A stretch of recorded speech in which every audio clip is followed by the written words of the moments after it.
Okay mga ka-trigger, welcome pang muli dito sa ating munting YouTube channel at ito ang inyong Pinoy Firearms Instructor. At bago ako bumati at magpasalamat ay gusto ko lang munang basahin ang katanungan ni Cesar Saba.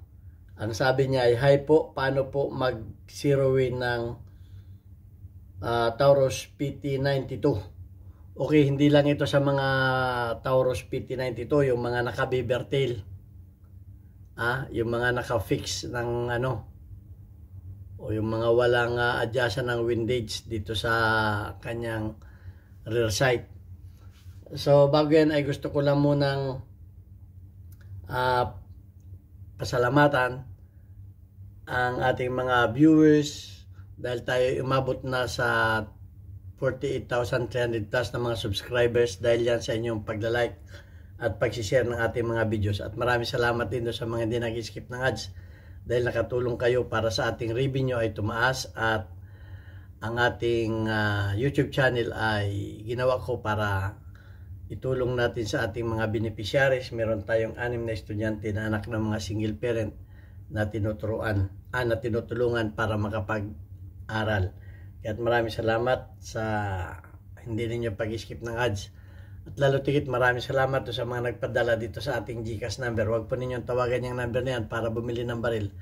Wala po kaming pinagbibiling baril. Mag-message lamang po kayo dyan kung kayo may paabot na tulong sa ating mga beneficiaries para kayo ma-recognize ng ating YouTube channel kagaya ni Sir Noli Peace America ng Virginia, USA. Maraming salamat sir sa patuloy ninyong pagtulong at sana marami pa ang maging kagaya ninyo para marami pa tayong bata na matutulungan. Okay? At dito sa katanungan ni Cesar Saba. Okay, so tingnan natin ito kung may bala. Okay, walang bala. So hindi lang ito sa mga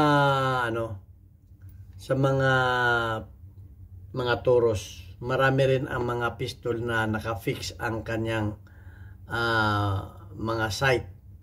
Okay, so kung kayo ay magtatanong ay lilinawin ninyo kung yung bang iron sight ang gusto ninyong ipa-zero. Baka naman kinabitan ninyo yan ng red dot. So iba naman yun. So i-assume na lamang natin na ito ay iron sight, rear sight. Okay, so yung mga nagtatanong, sana nililinaw ninyo kasi may nagtatanong, "Sir, mahirap pong matigas ikasa yung aking caliber 40. Ay, anong baril yan? Anong model yan? Hindi natin magagawa ng video. Ano ba yan? Baka yan ay hindi mo sinabi ko anong model. Striker fired ba yan? O yan ay The Hammer? O ay mahirap natin sagutin. So hindi natin masagot. Yung iba naman nagtatanong, "Sir, yung revolver ko ayaw umikot ang bula. Ay, anong model yan? Sir, yung revolver ko ayaw lumabas yung bala. Anong model yan?" So hindi natin masasagot ng basta-basta kung walang model. Yung ang alam natin ang model, mahirap natin sagutin dahil hindi naman natin hawak yung baril. Lalo pa kung hindi na natin hawak yung baril, hindi pa natin alam yung model. So mas maganda kung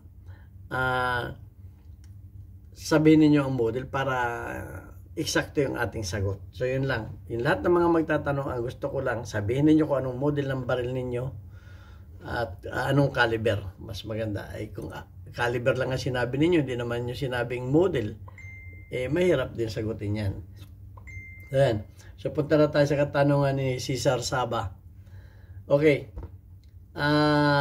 Assume na lang natin na ito ay iron sight. Okay. So tanggalin na natin itong slide para mas maganda. Kasi kung yan ay may adjustment ng screwdriver lang yan, madali yang gawin. So ito. Meron ka talagang mabibili na sight pusher ang tawag doon. Pusher yung pantanggal ng Ay paano kung wala? Papakita ko lang sa inyo yung picture ng sight pusher kung anong klase yun para maging familiar lang kayo. Ito yun. Ito Pakita ko lang sa inyo. Ito siya, oh. Ayan. Yan yung mga pang-adjust. Ito. Maraming ano yan. Maraming klase yan. Maraming type yan. Meron akong ganyan eh. Andun sa aming armory. Yan. May mabibili kayong ganyan. Tingnan natin, ah. Ito. Tingnan natin. Yan, oh. Yan. Yan yung mga side poster. Tingnan pa natin yung iba, ha, para maging malinaw sa atin. Ito. Yan. Yan, oh, yung mga pang Glock. Yan, merong ganyan. So, ang tanong wala nga tayo eh. Ang daming model niya, no. Yan. Bibili. Sarili natin baril, bibili pa ba tayo niyan? So kung wala tayong ganyan, may option naman. Pero medyo mag-ingat lang kayo. Ang kailangan naman ninyo ay isang dowel. Mas maganda kung yung dowel ninyo ay tanso para hindi makasira. Kasi gagamitan natin ng manual. Actually may video na rin ako nito, pero matagal na, baka hindi na ninyo makita sa hub. Dami na natin video. At kinakailangan natin ng vice. Okay? Yan. Kailangan natin ng vice. So, ilalagay natin yan sa gato. Okay? Para maano naman, siyempre, gamitan natin ng basahan. Ipit natin yan sa gato. Ganyan. Liwanag ba dyan? Ano? Mas malaking gato, mas maganda. Okay? Lapit-lapit natin yung camera. Ayan, nakaganyan na, nakagato na. Kailangan natin ng dowel. So, kung halimbawa ay i-adjust natin ang papunta ron, ilalagay natin yan dito at gagamitan natin ng martilyo. Pupukpukin natin dito yan. Siyempre, kakalkulahin mo yung lakas ng pukpok mo, pupukpukin mo yan. Pwede mo rin yan tanggalin ng ganyan. Kung ano naman, dito mo naman itututok yan. Yan o, dito. Lapit natin yung camera para i-demo lang natin. I-demo lang natin. Yan. Yun. So, ilalagay mo yan dito. Dito mo ilalagay yan. Mas maganda kung ito ay tanso. Okay, paglagay mo yan dyan, saka mo ngayon pupukpukin dito. Iipod yan, papunta dito. Kasi wala naman itong adjustment ng left and right. Ganito talaga ang ginagawa dyan. Mas maganda kung isprayan muna ninyo ng penetrating oil kung medyo matigas, o di kaya ay WD-40, babad muna ninyo ng mga ilang oras. Okay?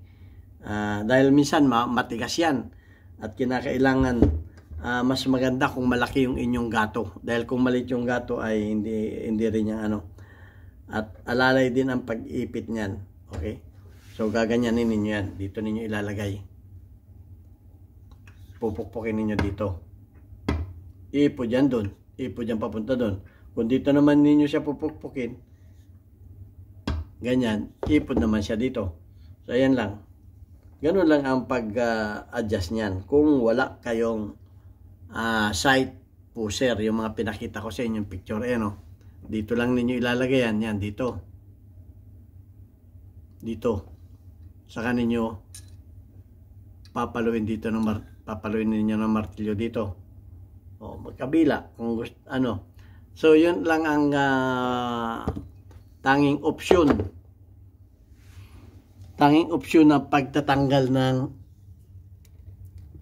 o pag-adjust ng sight. So, yun lamang ang pinakang madali. Ay kung makakabili naman kayo nitong medyo may kamahalan nito, at saka di ko alam, orderin pa ninyo yan. Maraming klase kayong mapapagpipilian yan. Ang tawag dyan ay Universal Pistol Rear Sight Tool. Yan. O sight pusher. Yan, mga ganyan. Universal, yan, mga universal. Ang ibig sabihin ng universal, pwede sa lahat ng mga pistol. Yan o universal sight pusher, universal sight tool. Yan ang mga tawag diyan. Pistol sight pusher handguns. Yan. Meron din ang mga branded niya na ano,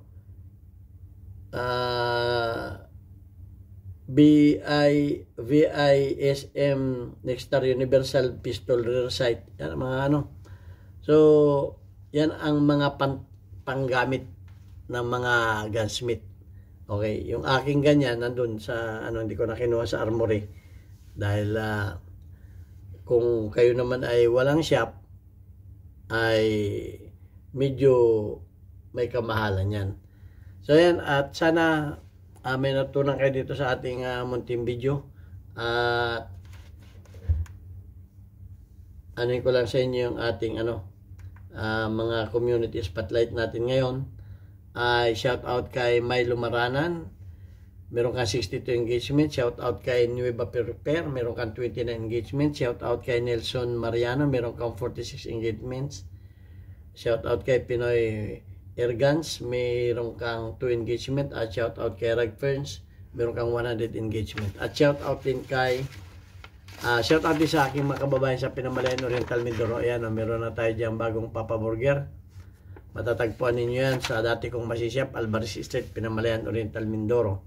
Mura lamang ang burger dyan, sa halagang 40 pesos, buy one take one. Marami pa kayong pagkain na pwedeng mabili dyan. At bukas yan 24/7. Okay, God bless. Marami po salamat sa inyo. Hanggang sa muli nating video, magtanong lang kayo at pipilitin nating masagot. Basta sabihin lamang ninyo kung anong brand at model ng inyong mga baril para masagot natin ang tama. God bless po.